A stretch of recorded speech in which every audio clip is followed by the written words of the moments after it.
আকাশবাণী কলকাতা। স্থানীয় সংবাদ পড়ছি সংযুক্তা সিংহ। বিশেষ খবর। নির্বাচন কমিশন রাজ্যের 6টি লোকসভা কেন্দ্রকে আর্থিকভাবে স্পর্শকাতর হিসেবে চিহ্নিত করেছে। 22টি সংস্থা এই কেন্দ্রগুলির ওপর বাড়তি নজর রাখবে। প্রথম দফায় 3টি আসনের বিজ্ঞপ্তি জারি হচ্ছে আগামীকাল। রাজ্য পুলিশের নতুন মহানির্দেশক হলেন সঞ্জয় মুখোপাধ্যায়।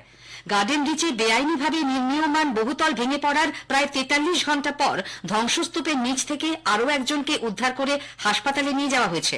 ধৃত প্রমোটারকে 14 দিনের পুলিশ হেফাজতে পাঠিয়েছে আদালত। যত্রতত্র বেআইনি নির্মাণকে সামাজিক ব্যাধি আখ্যা দিয়েছেন মেয়র ফিরহাদ হাকিম। বিরোধীরা গার্ডেন রিচ কাণ্ডের জন্য দায়ী করেছেন মেয়র ও স্থানীয় কাউন্সিলরকে।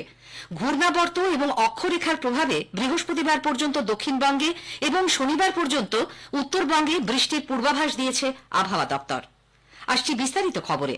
নির্বাচন কমিশন রাজ্যের 42টি লোকসভা আসনের মধ্যে 6টিকে আর্থিকভাবে স্পর্শকাতর হিসেবে চিহ্নিত করে কেন্দ্রগুলিতে নজরদারি বৃদ্ধির নির্দেশ দিয়েছে। এই 6টি কেন্দ্র হল মালদা উত্তর ও দক্ষিণ, দার্জিলিং, আসানসোল, বনগাঁ ও কলকাতা উত্তর।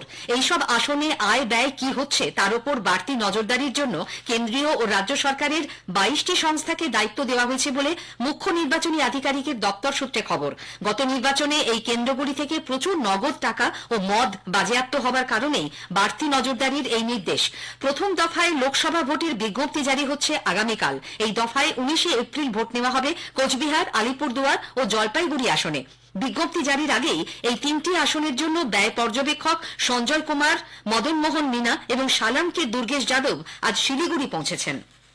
রাজ্য পুলিশের নতুন মহানির্দেশক হলেন 1989 এর ব্যাচের আইপিএস সঞ্জয় মুখোপাধ্যায়।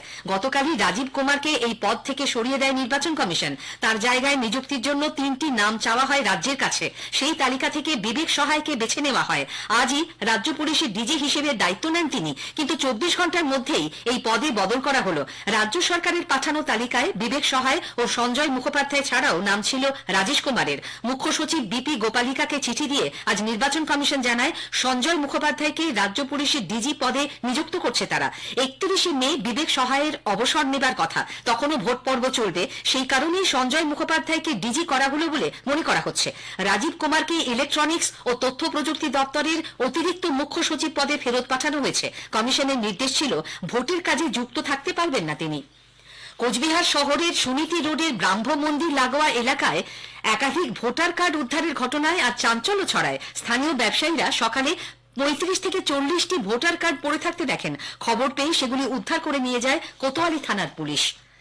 রাজ্য পাবলিক সার্ভিস কমিশনের সমস্ত শূন্য পদে দ্রুত নিয়োগের জন্য কলকাতা হাইকোর্ট রাজ্য সরকারকে নির্দেশ দিয়েছে। পিএসসির মাধ্যমে সরকারি চাকরিতে নিয়োগ আটকে থাকার অভিযোগে কলকাতা হাইকোর্টে মামলা হয়েছিল।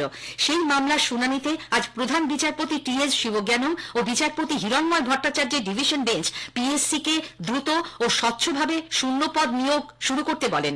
দীর্ঘদিন ধরে নিয়োগ আটকে রয়েছে, অপেক্ষায় রয়েছেন বহু প্রার্থী। মামলাকারীর অভিযোগ, পিএসসির একাধিক পদে লোক না থাকায় বিভিন্ন চাকরির পরীক্ষার ইন্টারভিউ আটকে আছে। সম্প্রতি আদালতের নির্দেশে পিএসসি চেয়ারম্যান পদে অবসরপ্রাপ্ত আইএএস মহুয়া বন্দ্যোপাধ্যায়কে নিয়োগ করেছে রাজ্য সরকার।